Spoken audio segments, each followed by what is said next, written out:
Hello students, स्वागत है आपका आपके अपने यूट्यूब चैनल बीजी टीचर में। तो स्टूडेंट्स, आज की वीडियो में हम बात करेंगे कक्षा 10 गणित की प्रश्नावली 3.5 के बारे में, जिसमें आप लोगों को के का मान ज्ञात करने से कई सारे प्रश्न दिए गए हैं। अलग अलग तरीके के प्रश्न हैं। आज इस प्रश्न में हम उदाहरण नंबर 16 जो आपको दिया गया है उसको किस तरीके से हल करते हैं और के का मान किस तरीके से निकालते हैं आज हम सीखने वाले। तो वीडियो को आखिरी तक देखिए। वीडियो पसंद आए तो इसको लाइक करना, दोस्तों के साथ शेयर करना, और अगर आप लोग चैनल पर नए हो तो चैनल को सब्सक्राइब ज़रूर करना इस तरीके की वीडियो प्राप्त करने के लिए। तो देख लेते उदाहरण नंबर 16 क्या है। तो के किसी मान के लिए निम्नरेखिक समीकरणों के युग्म के अपरिमित रूप से अनेक हल है। देखो, यहाँ पर ध्यान देने वाली बात यह है कि के का मान ज्ञात करना है। रेखिक समीकरण युग्म दे रखा है आप लोगों को। यहाँ देख लें आप लोग, ये दो रेखिक समीकरण युग्म दे रखे हैं। ये पहला रेखिक समीकरण है और यहाँ पर दूसरा रेखिक समीकरण है। अब यहाँ पर आप लोगों को के भी दिख रहा होगा, इसका मान हमें निकालना है। और कंडीशन जो दे रखी है हमें, वो दे रखी है अपरिमित रूप से अनेक हल है। तो जो रेखिक समीकरण युग्म होते हैं वो अपरिमित रूप से अनेक हल कब देते हैं, जब जो x और y के गुणांक होते हैं उनका जो अनुपात होता है, यानी कि a1/a2 बराबर b1/b2 बराबर c1/c2 की स्थिति में ये अपरिमित रूप से अनेक हल देते हैं। अब इसी सूत्र का इस्तेमाल करते हुए हम के का मान निकालेंगे। तो जो समीकरण नंबर 1 है उसमें x के गुणांक को हम a1 कहेंगे, y के गुणांक को b1 कहेंगे, और जो अचर पद है उसको हम क्या कहेंगे, c1 कहेंगे। ठीक है।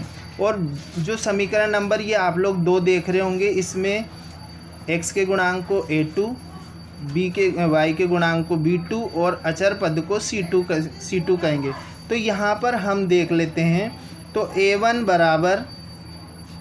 बराबर आ गया k, और b1 बराबर क्या हो गया 3, और c1 बराबर आ गया आप लोगों के पास -3। इसी तरीके से हम a2 ले लेते हैं। तो a2 बराबर हो गया हमारे पास 12, b2 बराबर आ गया हमारे पास k, और c2 बराबर आ गया हमारे पास -k। तो देखो, यहाँ पर हमने x और y के गुणांकों को लिख लिया है। अब हम आप लोगों को जो ये इसको आप लोग सूत्र कह लें या और कुछ कह लें, कोई फ़र्क नहीं पड़ता। अब हमको इसमें रखना है, ये मान हमें इसमें रखना है। ठीक है। तो इसको रखने के लिए अनुपात के रूप में ही रखना है। a1 यानी कि k, यानी कि ये हो गया k, a1 का मतलब k, a2 का मतलब 12। ठीक है। बराबर b1 यानी कि 3 और b2 बराबर k आ गया। ठीक है। इसी तरीके से c1/c2। ठीक है। अभी तक हमने a1/a2 लिखा, b1/b2 लिखा, अब लिखेंगे c1/c2। तो c1 कितना है, -k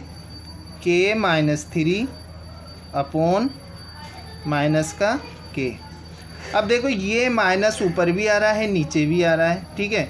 तो आप लोग समझ ही गए होंगे अपरिमित रूप से अनेक हल कब होंगे, जब दोनों ही समीकरणों के जो गुणांक हैं, है ना, x और y के, उनका जो अनुपात निकालेंगे। अगर अनुपात a1/a2 बराबर b1/b2 बराबर c1/c2 होगा तो इनके अपरिमित रूप रूप से अनेक हल होते हैं। तो इस प्रॉपर्टी का इस्तेमाल करते हुए हम निकाल लें। अब हमें क्या करना है, बारी बारी से आप सिर्फ और सिर्फ एक लेकर भी हल निकाल सकते हैं और 2 लेकर भी हल निकाल सकते हैं। ठीक है। तो हम पहले एक हल निकालते हैं। तो यहाँ पर हम इनको पहला जोड़ा जो आ रहा है k1/12 बराबर 3/k का इस्तेमाल कर रहे हैं। इसको हम करेंगे वज्र गुणा करेंगे हम इसको। तो वज्र गुणा करने पर हमारे पास क्या आ जाएगा, k को k से गुणा करा हमने, k को k से गुणा करा तो हमारे पास आ जाएगा k²। क्या आ जाएगा, के स्क्वायर आ गया। और 12 को 3 से गुणा करा तो 12 तिये 36। ठीक है, इस तरीके से हमारे पास 36 आ गए। अब हम k का मान निकालेंगे। यहाँ पर k = हो जाएगा ± √36। अब आप लोग जानते हो कि जब k पे स्क्वायर हटाएंगे तो ये स्क्वायर इधर आके वर्गमूल में बदल जाता है। तो यहाँ पर हमें k के 2 मान प्राप्त हो गए ± 6। 36 का वर्गमूल कितना होता है? 6 होता है। तो k के हमें 2 मान प्राप्त हो गए। ठीक है, यहाँ पर 2 मान प्राप्त हो गए, -6 और +6। तो यहाँ क्या करना है, हमें इन दोनों ही मानों पर आप लोगों को अपरिमित रूप से अनेक हल प्राप्त होंगे। या तो +6 पर या फिर -6 पर आप लोगों को अपरिमित रूप से अनेक हल प्राप्त होंगे। अगर आप लोग और आगे करना चाहते हैं इसको, तो और हल निकाल सकते हैं k का, यानी कि k का और मान निकाल सकते हैं। तो हम क्या करेंगे, अगला जोड़ा लेंगे हम यहाँ, यानी कि 3/k बराबर k-3/k निकालेंगे। यहाँ पर वज्र गुणा करेंगे। वज्र गुणा करने पर k 3 से गुणा होगा तो ये हो गया 3k बराबर k को k से गुणा करेंगे तो ये हो गया k² -3k। ठीक है, क्या करा हमने, k को 3 से गुणा करा तो 3k हो गया, और k को k -3 से गुणा करा तो k को k से गुणा करा तो k², और k को -3 से गुणा करा तो -3। अब ये हमें द्विघात के रूप में समीकरण प्राप्त हो रहा है। देखो यहाँ पर हम कर देंगे, इनको एक तरफ लेके आ जाएंगे सारों को, तो k² -3k, और ये इसका भी हम पक्षांतरण करेंगे -3k का। तो इसको हम दाएं पक्ष में लेके आए, ये दायां पक्ष है और ये बायां पक्ष है, तो इधर लेके आएंगे तो ये हो जाएगा k बराबर में 0 लगाएंगे। अब क्या हो गया हमारे पास, ये हो गया k² -6k बराबर 0।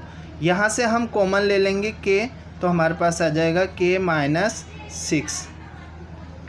अब क्या करेंगे, बारी बारी से हम इनके बराबर क्या रखेंगे, 0 रखेंगे। तो k बराबर हमने 0 रखा और k बराबर हमने -6 बराबर 0 रखा। तो k का मान हमारे पास निकल के आ गया, पक्षांतरण करने पर +6। तो आप लोग यहाँ पर देख रहे होंगे कि जब हम पहला जोड़ा लेते हैं, यानी कि k/12 बराबर 3/k लेते हैं, तो हमें यहाँ पर +-6 प्राप्त होता है, और अगला जोड़ा लेते हैं तो हमें k का मान 0 और +6 प्राप्त होता है। तो इस तरीके से आप लोग k का मान निकाल सकते हो आसानी से। मैंने बहुत अच्छे तरीके से आप लोगों को समझाने का प्रयास किया, आशा है आप लोगों के समझ में आ गया होगा। एक बार पूरा सवाल देख लेते हैं। तो k के किस मान के लिए निम्नलिखित समीकरणों के युग्म के अपरिमित रूप से हल हैं। तो आप लोग इसको नोट कर लें अच्छी तरीके से और अपनी कॉपी में ज़रूर इसको नोट करें। और अगर वीडियो अच्छा लगा है आप लोगों को तो वीडियो को लाइक करें, दोस्तों के साथ शेयर ज़रूर करें। और अगर आप लोग चैनल पर नए हो तो चैनल को सब्सक्राइब कर देना इस तरीके की वीडियो प्राप्त करने के लिए। तो सवाल आया, अगर समझ में आया तो लाइक कर दीजिए। अब मिलते हैं अगले वीडियो में, तब तक के लिए गुड बाय।